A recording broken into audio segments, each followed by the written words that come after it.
When restocking the women's restroom, make sure you check the paper towel machine by looking at the side and seeing how many paper towels are left. This one needs to be changed very soon. Check the soap by pushing down on the left side, flipping it up, and looking in to see the soap level. As you can see, this one also needs to be changed.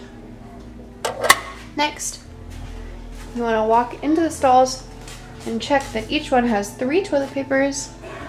This one only has 1. 2 there. Seat covers are good and not trash on the floor. Always make sure you sweep up whatever trash is on the floor and restock the toilet papers so that there are always 3 in each stall. Also restock these seat covers if they get too empty. So you always want to check and make sure there's enough there.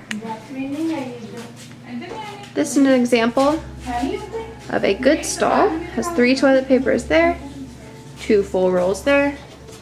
The trash is pushed down, toilet is flushed, seat covers are full, and there is no trash or any paper on the ground. Anything needed to restock the women's restroom will be found in the side storage room next to the men's restroom.